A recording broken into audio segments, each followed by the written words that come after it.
Perception of time. आपको क्या अंदाज़ा था कि कितनी देर तक मैंने खामोशी इख्तियार की है और बोलने का आगाज़ नहीं किया? अपने इस अंदाज़े को अपनी घड़ी से मैच करें। हमारा अंदाज़ा टाइम का हमेशा जो फिज़िकल टाइम है, जो कि हम सुइयों से क्लॉक की मेजर करते हैं सेकंड्स, मिनट और घंटों के हिसाब से, उससे एक्यूरेटली 100% मैच नहीं करता। टाइम इसीलिए एक पज़ल है। टाइम के बारे में हम जो आम जिंदगी में कहते हैं वो आपको वक्त के मुख्तलिफ वक्त का जो लफ्ज़ है या टाइम का जो लफ्ज़ है उसके मुख्तलिफ रुख दिखाएगा कि हम इनको कितने मुख्तलिफ मीनिंग्स में ले रहे हैं। Time and tide waits for none. वक्त किसी का इंतज़ार नहीं करता। वक्त बदल जाए तो लोग बदल जाते हैं। वक्त एक जैसा नहीं रहता। मेरे पास वक्त नहीं है, इस बच्चे को वक्त दो। आप इन सारे जुमलों को देखें और इनमें देखें कि कहीं वक्त को हालात के तौर पे इस्तेमाल किया गया है, कहीं मुस्तकबिल, माजी और पैसेज ऑफ टाइम जो है गुजरते हुए वक्त के तौर पे इस्तेमाल किया गया, कहीं पे किसी की करंट हालत के हिसाब से कहा गया है, कहीं पे किसी के साथ सोशल इंटरैक्शन। इस बच्चे को वक्त दो, क्या मतलब है? घड़ी देनी है उसको? नहीं, आपने अपनी कीमती घड़ियां उसको देनी है क्योंकि आपका बच्चा सबसे कीमती चीज़ है। वो वक्त गुजारने का मतलब यह है कि आप उसे अपनी शफकत दें। लोग बदल जाते हैं जब किसी के हालात बदल जाते हैं। अब यहाँ वक्त को हालात के तौर पे लिया गया। हाल, माजी, मुस्तकबिल वक्त के इस्तारे हैं। बोर्डम या बोर होना वक्त उसके पीछे है। इंतज़ार वक्त उसके पीछे है। तो आए देखें कि वक्त को कैसे कैसे हम परसीव करते हैं। ये इसलिए एक पज़ल है कि दुनिया के बहुत से पहलू हम अपनी मुख्तलिफ सेंसेस के ज़रिए जो है वो महसूस करते हैं। ठीक है, एक से ज़्यादा के ज़रिए भी, जैसे विजन और हेयरिंग को मिल के हम कोई तस्वीर बनाते हैं, आवाज़ भी और तस्वीर भी, कहानी या ड्रामा देख रहे हैं। टाइम के लिए कौन सी सेंस है? और अगर सारी सेंसेस काम करना छोड़ भी दें, उनकी फंक्शनिंग किसी तरीके से ऐसा हो रुक जाए, sense of passage of time, वक्त गुजरने का एहसास आपको फिर भी रहेगा। कोई ना कोई एक्सपीरियंस उसका होगा। क्या टाइम परसीव होता है? इसके बारे में फिलॉसफी वाले ये कहते हैं हम टाइम को परसीव नहीं करते, हम जो चेंजेस होती हैं उसको परसीव करते हैं। अभी ये यहाँ था, अब ये यहाँ। जब ये यहाँ था तो ये माजी था। जो अल्फाज मैंने कह दिए वो गिर गए, वो गुजर गए, वो माजी बन गए। जो अल्फाज मैं कहने वाली हूँ वो तो अभी आए ही नहीं। तो हाल क्या है? इसके ऊपर बहुत बातें हुई। टाइमिंग ऑफ इवेंट्स जो है उसको समझने के लिए हम टाइम परसेप्शन को इस्तेमाल करते हैं। जैसे एक मोटर एक्ट है, आपने इसको हाथ लगाया या आपने ऐसे किया तो उसके बाद जो सेंसरी फीलिंग है, तो पहले ये हुआ था और फिर यहाँ पे, या पहले यहाँ खुजली हो रही थी, खुजली की थी, तो उसके बाद वो अंदर सेंसेशन हुई थी। तो मोटर एक्ट और उसके रिजल्ट में जो कैफियत हो रही है, इसकी बहुत ज़रूरत होती है हमें चलने फिरने के लिए, बोलने के लिए। डिटर्मिनिंग कॉजेलिटी के कॉज क्या है किसी चीज़ का, जो पहले हुआ है वही वजह होगी ना। एक शख्स पहले बेहोश हो गया और आप कहते हैं कि वो अब डॉक्टर ने बाद में उसको टीका लगाया, तो कोई भी नहीं मानेगा उसको। कॉजेलिटी पहले और बाद, यही सीक्वेंस आपको बताता है कि कॉज और इफेक्ट क्या है, वजह और नतीजा क्या है।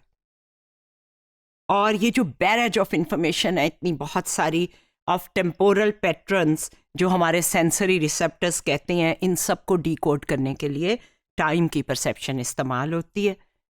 टेम्पोरल या टाइम का जो एक्सपीरियंस है वो क्या क्या होता है।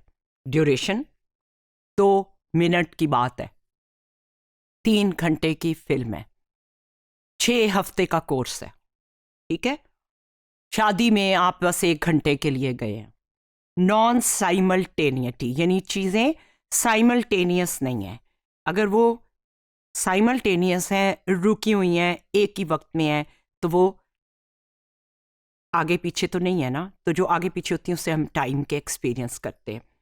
ऑर्डर, पहले क्या था, बाद में क्या था, माजी और हाल, और चेंज के जरिए हम टेम्पोरल या टाइम का एक्सपीरियंस करते हैं। ड्यूरेशन क्या है? विलियम जेम्स ने बहुत इसके ऊपर बात की है, जो बहुत अर्ली साइकोलॉजिस्ट थे। The prototype of all conceive time is the spacious present, the short duration of which we are immediately and incessantly sensible. ये हाल है, ये लम्हा हाजिर है, ये वो लम्हा है जिसमें मौजूद हैं हम, इसको हाल कहते हैं। अब इसकी ड्यूरेशन क्या है? चंद सेकंड है, 1 मिनट है। और विलियम जेम्स ने कोई ड्यूरेशन बताई नहीं, जिस पे बड़ा क्रिटिसिज्म भी किया फिलोसफी वालों ने कि वो 1 मिनट भी हो सकता है। तो 1 मिनट से पहले जो था वो माजी, और 1 मिनट के बाद जो आएगा वो मुस्तकबिल होगा। तो ये कोई क्लियर नहीं है।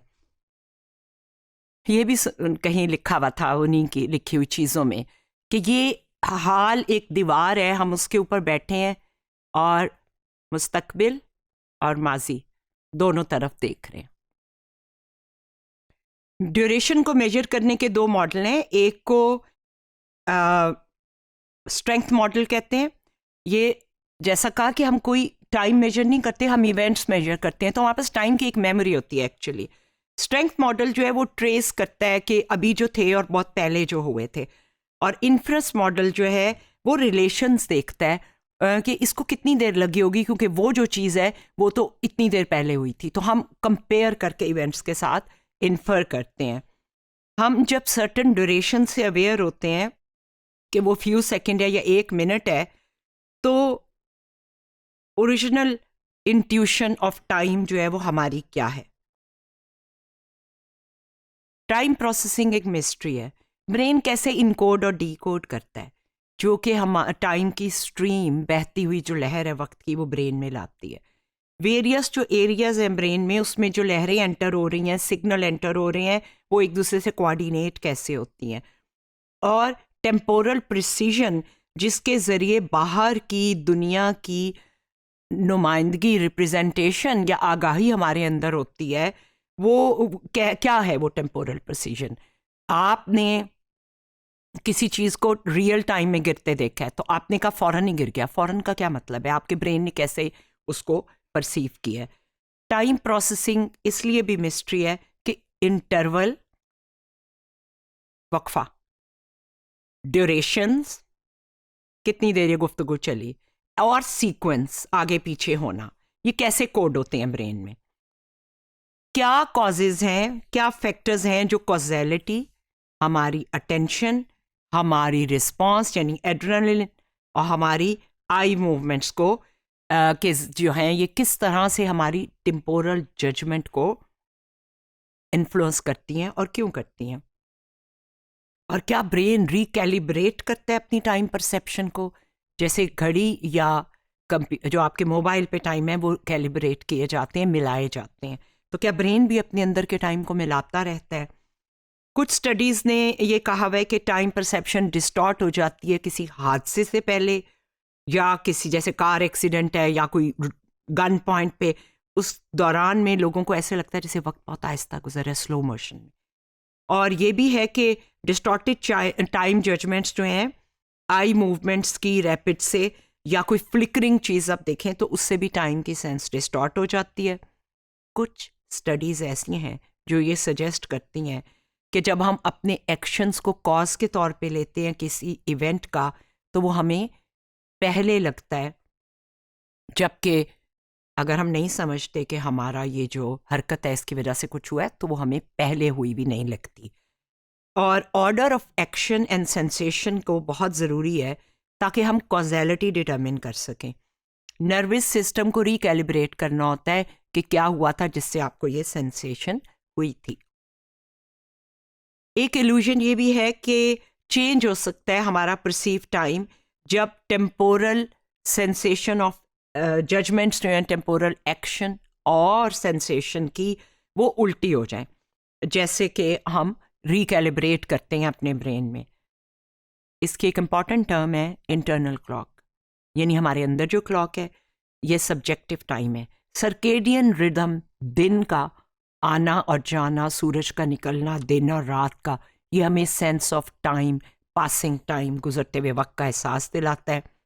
हमारा जो अंदर का टाइम है वो स्लो डाउन हो सकता है, बुखार में तेज़ हो जाता है, कुछ बीमारियों में स्लो हो जाता है, थकन में स्लो हो जाता है।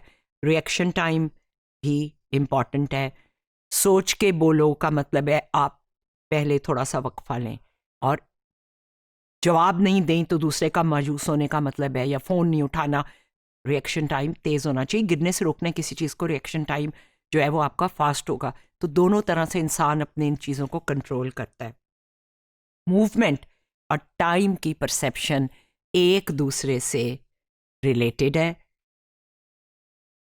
मूवमेंट का मतलब है चीज़ इधर से इधर से इधर से इधर गई है, तो वो टाइम में मूव करती है। There will be no movement unless there was time. जैसा मैंने कहा, कुछ डिजीज़ेज हैं जिन टाइम से इफ़ेक्ट होती हैं, ये ब्रेन की न्यूरोलॉजिकल है। और अब ये भी कहा जा रहा है कि ये जो हम अफेजिया या डिसलेक्सिया को लैंग्वेज का डिसऑर्डर कहते हैं, ये असल में टाइमिंग के डिसऑर्डर्स हैं, यानी वो उस टाइम में परफॉर्म नहीं कर सकते, परसीव नहीं कर सकते कि उनको कितनी जल्दी या किस सीक्वेंस में बात करनी है या सुननी है, उसकी वजह से वो कंडीशन होती है।